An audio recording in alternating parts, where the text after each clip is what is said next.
สบายดีพี่น้องลูกหลานลาวไทยหัวใจเดียวกันเพื่อเสรีภาพและประชาธิปไตยทุกท่านยินดีต้อนรับทุกท่านเข้าสู่รายการเสียงภาษาลาว Voice of the Lao People Welcome to everyone Bienvenue à tous et à tous เนาะยินดีต้อนรับเด้อพี่น้องเด้อห้องเพลงชาติไปนำกันเนาะศาสตร์ลาว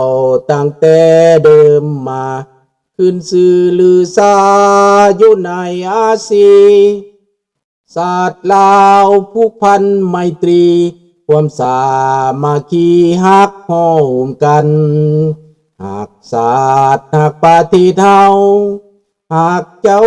ปกกิจกิสาภูมักความศาสนาแต่บูหันมาฮักษาดินแดนบ่ให้สัตว์ใดมาล้วนหาบีลบกวนยัดแย่งสิ่งเอาให้ขึ้นเขามาดูวุ่นวายสู่จนตัวตายต้านทานศัตรูสวยเสือชูเลือดเนื้อเสื้อเผาพื้นผู้กูเอาบรรเทาถูกกันขอบใจเด้อพี่น้องเด้อสบายดีลูกหลานเบิดทุกคนที่บ่ได้กล่าวชื่อกล่าวนามก็เป็นอย่างเนาะดังนั้นมื้อนี้ข้าพเจ้าจะมาแจ้งข่าวว่าหลังจากเงียบไปดนเติบข่าวจากประเทศฝรั่งเศสได้ปลอมมามีข่าวที่ว่าข่าวที่ว่าออกมานี่บอกว่าข่าวที่เป็นคนเกี่ยวข้องในการฆาตกรรมถ้าโจเซฟอยู่ในประเทศฝรั่งเศสนั้นได้เห็นคดีพ้นขึ้นมาอีกมีavis de victime de ce conseil à partir civil vu แล้วก็ข้าพเจ้ามีข้อความอยู่ในนี้เนาะเดี๋ยวจะมาเว้าว่าอยู่ในนี้เขาคนที่ถูกจับนะเป็นคนนิวซีแลนด์เนาะคนนิวซีแลนด์จะเป็นคนมาแต่ไสแต่ว่ามานิวซีแลนด์แสดงว่าสายตรงจากนิวซีแลนด์คันสายตรงจากนิวซีแลนด์ก็แม่นอยู่ในนิวซีแลนด์ก็สิมีคนสำคัญก็สิแม่นลูกสุพรรณวงศ์ทูตอยู่ในนิวซีแลนด์มันจะสิมาเกี่ยวข้องเนาะแต่ว่าฝรั่งเศสนี่เขาเอาขึ้นศาลแล้วเขาสิเอาขึ้นศาลเรื่องที่มันเกิดขึ้นในวันที่14เดือนจูนเนาะเดือน6 2025ที่เมืองโป้เนาะอันนี้ข่าวว่าไว้ฟังก่อนเนาะและศาลกำลังเอาขึ้นศาลในนั้นผู้ที่ถูกจับนั่นจะเอาขึ้นศาลแต่ก็มีทนายความพี่น้องมีทนายความเขาให้มีทนายความเขาก็ลึกซื้อไว้บ่ให้ว่านายทนายความสื่อหยังก็เป็นหลักการเป็นกฎหมายของเขาเนาะแปลว่าอยู่ในนี้ก็สิมีส่วนนางหมวยกับแฟนนั้นก็เป็นมีส่วนเกี่ยวข้องพี่น้องเป็นคอมพลิสหรือว่าเป็นผู้ที่ว่าสมรู้ร่วมคิดว่าซั่นไปนางหมวยกับแฟนแต่นางหมวยเห็นเมื่อลาวแล้วคันนางหมวยเมื่อลาวแล้วมันสิเป็นแนวใดข้าพเจ้าคิดว่าต้องฮ้อนรัฐบาลลาวต้องฮ้อนผู้ที่จ้างวานเนาะอันนี้มันต้องฮ้อนแน่นอนนางหมวยก็ขึ้นจะคิดป้องกันตัวเองไว้เนาะอันนี้นะต้องคิด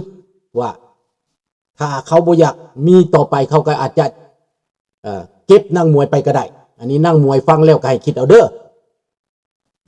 ให้คิดเอาพี่น้องแล้วก็ศาลฝรั่งนี่เฮ็ดเวียกแน่นอนและตัดสินออกมาสิเป็นจังไดก็ให้ฟังต่อไปเนาะอันนี้ข่าวว่ามีการคืบหน้าจังซั่นศาลจะได้มีการพิพากษาคดีภายใต้กฎหมายของประเทศฝรั่งเศสผู้สมรู้ร่วมคิดฆาตกรรมก็มีส่วนถูกฟ้องร้องคือกันถ้าศาลตัดสินมาว่าคนที่สมรู้ร่วมคิดนั้นเป็นคนซี่เป้าก็แปลว่านางหมวยจะต้องได้ฝรั่งเศสก็ต้องได้เฮียกห้องเอานางหมวยมาสืบสวนนางหมวยต่อไปนี่แหละพี่น้องดังนั้นต้องระมัดระวังเด้อนางหมวยเด้อบอกไปเด้อนี่นะหรือว่านางหมวยจะประมาทเป็นเรื่องของนางหมวยเด้อนี่เด้อเพราะว่าภาครัฐนั้นมันมีอำนาจลูกบักคำไตลานบักคำไตนั่นน่ะมันมีอำนาจเนาะอันนี้จะข่าวให้ฟังข่าวตัวที่2พี่น้อง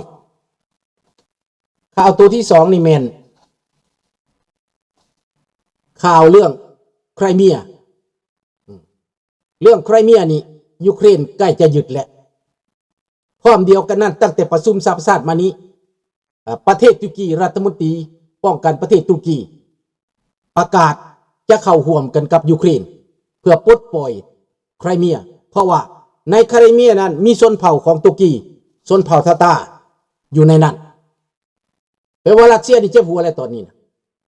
คันตุรกีเข้าร่วมแล้วเจ็บหัวโลดรัสเซียอันนี้ก็เป็นข่าวล่าสุดเนาะที่จะมาข่าวให้ฟังแต่ว่าข้าพเจ้าอยากมาตอบโต้ข่าวที่ว่าเท่าเสือเท่าเสืออยู่ในขันคูมานั้นข้าพเจ้าสงสัยว่าเป็นเรื่องเฟกเป็นเรื่องเสกสรรปั้นแต่งขึ้นเท่าเสืออยากมีแสงว่าสันไปหรือว่าเป็นจริงกับบุหุเพราะว่าเท่าเสือยังเคลื่อนไหวอยู่ใน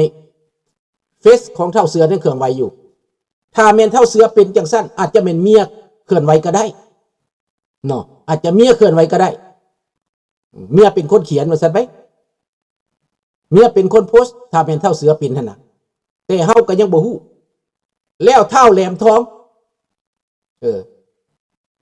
บ่มีเสียงบ่มีเสียงนะได้ยินน่ะเนาะบอกเราเด้อบอกว่ามีเสียงเด้อต้องสบายดีสตีเวนดังนั้นเท่าแหลมทองพญาซิดนี่นะว่าเป็นนาบ่าวหั่นนะถึกหลานหลอกนาบ่าวแล้วบ่จักมีเสียงเนาะถึกหลานหลอกนาบ่าวแล้วบ่จักข้าพเจ้าคิดว่าแม่นเฟกเท่าเสือนี่เฟกขึ้นมาสงสัยว่าซั่นไปแต่ว่าก็ยังบ่ฮู้ความจริงดอกแต่ว่าออกจากปากนายแหลมทองพญาซิดเนาะพี่น้องคันแม่นมันว่าเป็นนาบ่าวกับหลานมันเป็นยังบ่เตือนหลานมันหลังมันยังมาแก้เอาหลานมันอีกมันมาแก้เอาหลานมันว่าเป็นคนดีเป็นคนขยันเป็นคนเฮ็ดเวียกเฮ็ดงานเฮาบ่ได้เว้าเรื่องนั้นเฮาเว้าเรื่องมันมาข่มขู่คนเฮาเว้าเรื่องมันมาต่อต้านพวกที่เว้าเรื่องพวกรัฐบาลลาว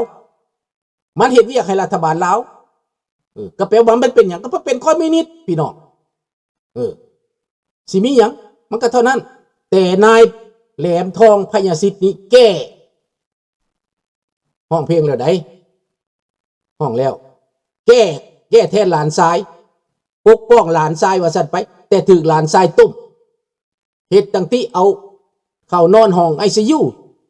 ข้าพเจ้าเขียนไปหลังบ้านก็บ่ตอบหยังเห็นอยู่บ่ตอบลบไปเลยบ่ทักทายมาอีกนะนายแหลมทองพญาซิดนี่นะอันนี้แหละเขาห้องว่าเป็นผู้ใหญ่เป็นผู้เฒ่าซื่อๆกินข้าวดีดอกปานนั้นมาเฮียกห้องประชาธิปไตยพี่น้องบ่จักผิดบ่จักถูกมากล่าวเอาสื่อข้าพเจ้าขึ้นไปในนั้นว่าเท่าเสือนี่เป็นย้อนพวกเขาเป็นย้อนพวกเขาจังได้เข้าจังได้เกิดอันนั้นเข้าห้อง ICU น่ะนะมันบ่ได้เกี่ยวกันจังนี้พี่น้องมันสิตายมันสิยังสบายดีเกิมมันสิตายมันสิยังก็บ่ได้เกี่ยวข้องกับพวกเฮานะพี่น้องมันตายได้ก็ดีเฮาก็บ่ได้ว่าหยังเพราะว่ามัน6โลกคนประเภทนี้มัน6โลกมาอยู่ประเทศที่เขาเจริญก็ยังบ่พัฒนาบ่เปลี่ยนแปลงยังหาเรื่องหาราวใส่คนอื่นเท่าแหลมทองพญาซิดนี้เท่ากับเท่าซื่อๆพี่น้องขอโทษเด้อแหลมทองเด้อเท่าซื่อๆเขาก็มีสิทธิ์ของเขาข้าพเจ้าก็มีสิทธิ์ของข้าพเจ้าที่จะต้องตอบโต้เท่าเสือมันของปกติเท่าเสือดูถูกเหยียดหยามเท่าเสือใส่ให้ป้ายสีเท่าเสือโจมตีด่าว่าพวกเราเนาะมันก็เป็นพวกเดียวกันกับบักตูรอพวกเดียวกันกับบักอันนั้นแหละพี่น้องดังนั้นพี่น้องถ้ามันเป็นจริงตายไปก็ยังดีข้าพเจ้าคือว่าโลกนี้สิเบาลงเนาะแต่แหลมทองพญาซิดอยากปกป้องหลานตัวเองก็ตอบมาเด้อแหลมทองเด้อพญาซิดเด้อเจ้าก็เอาทุ่งสร้างสามหัวมา เคลื่อนไหวหากินซื่อๆที่บ่หลอกคนที่บ่บ่จักผิดจักถูกคือสิหลงสติละติหลานตัวเองเฮ็ดบ่ถูกเป็นหยังบ่เว้าคือมามิดอยู่ปานอันนั้นมิดอยู่ปานนั้นน่ะหอยไข่พี่น้องยังไปพร้อมมันอีกได้นี่แหละพี่น้องอันนั้นข้าพเจ้าว่าเจ้าอยู่วันโคเวอร์นี่ถ้ามักเรื่องก็ต่อมาเด้อแต่แหลมทองพญาสิทธิ์เด้อบ่ไกลเด้อจากข้าพเจ้าเด้อขี้ยนบ่พอเท่าใดไปพบก็ได้พร้อมยินดีพร้อมสิพบเด้อคันว่ามักคันมามักเรื่องมักราวบ่ยากเด้อข้าพเจ้าจัดให้ได้เด้อเอาสมองไว้คิดดีๆท่านแหลมทองข้าพเจ้าเคยล้มกับท่านเทื่อหนึ่งแล้วได้ท่านสิมาว่าหมู่บ่รวมไม้รวมมือกับท่านมีหยังจะให้หมู่รวมไม้รวมมือข้าพเจ้าติดต่อหาท่านติดต่อหาท่านเทื่อหนึ่งแล้วว่าจะรวมออกรายการร่วมกันบ่มีหยังอยากเว้าบ่เพิ่นว่าเพิ่นมีการจัดตั้งของเพิ่นมีคณะของเพิ่นข้าพเจ้ากระทบเขียนไปหากี้โทรไปหากี้เมื่อวานนี่กี้แล้วก็บ่จักน้ำแล้วว่าเพิ่นเฮ็ดหยังออกมาละน้องก็แชร์ออกไปซื่อๆแต่ว่ากี้ก็ปฏิเสธไปอันนี้แหละพี่น้องแต่ว่าเพิ่นเป็นกลุ่มเดียวกันกี้กับแหลมทองนั่นน่ะข้าพเจ้าก็ได้โทรไปหากี้แล้วกี้ก็ว่าให้ติดต่อกับเพิ่นเองเด้อว่าซั่นก็รับผิดชอบเอาเองในแหลมทองพญาสิทธิ์เนาะเจ้าเป็นผู้ใหญ่เจ้าเป็นผู้เฒ่าเจ้าบ่จักผิดจักถูกเจ้าบ่จักว่าหลานเจ้าเฮ็ดหยังถึงขั้นสิไปรายงานรัฐบาลถึงขั้นขู่คนถึงขั้นด่าคนข้ามทวีปแล้วนะถึงขั้นยั่วยวนคนข้ามทวีปแล้วนะเจ้าว่ามันเป็นความดีว่านั้นมันบ่ได้แม่นความดีได้แหลมทองคันเจ้าบ่มีสติปัญญานั่นเจ้าเศร้าซะสิเอาทุ่งสร้างสามหัวมาหากินหั่นน่ะเศร้าซะเด้อเศร้าซะพวกเฮานี่ต่อสู้เพื่อเสรีภาพประชาธิปไตยตัวจริงถ้ามีหยังกันเว้ากันด้วยเหตุผลเนาะบ่แม่นจะมากล่าวหาผู้นั้นมากล่าวหาผู้นี้ข้าพเจ้าตอบเท่าเสือไปนั่นข้าพเจ้าก็มีเหตุผลเด้ข้าพเจ้าศึกษาข้าพเจ้าฟังมานานเด้ข้าพเจ้าเอาคลิปมาฟังเอาเรื่องมาฟังติดตามเบิ่งมันเฮ็ดจังไดมันมาแบบใดมันเป็นแนวใดมันเยาะเย้ยแบบใดมันกล่าวหาสิคนอื่นแบบใดมันข่มขู่คนอื่นแนวใดเนาะอันนี้ให้พวกท่านคิดเองแหลมทองอยู่วันโคเวอร์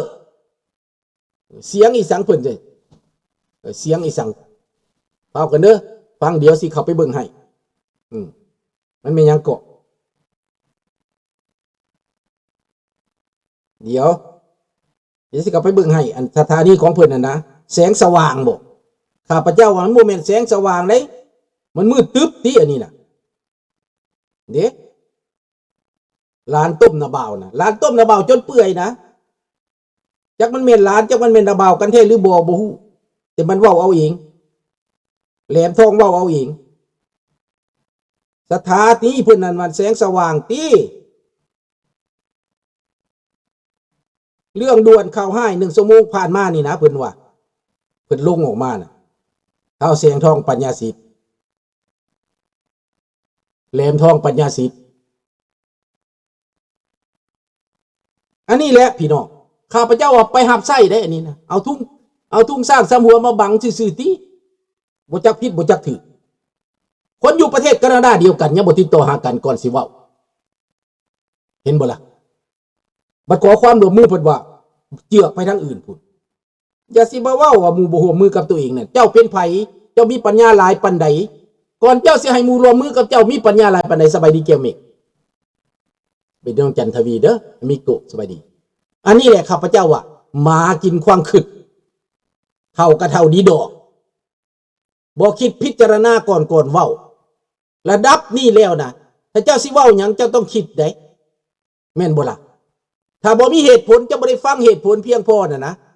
ก่อนค่อยสิตอบหลานเจ้าถ้าแม่นหลานเจ้าจริงนะหลานเจ้าหาเรื่องสร้างเรื่องในอเมริกาเพียงแต่บักเสืออันเดียวน่ะก็ปั่นป่วนพอแห้งแล้วแม่นบ่ล่ะจะสิมาปกป้องหยังอีกถ้าเจ้าดีนะเจ้าบอกหลานเจ้าให้หยุดเซาในสิ่งที่บ่ควรเว้าบ่ควรเฮ็ดไปเหตุการณ์ไปทำงานหันดีก่อน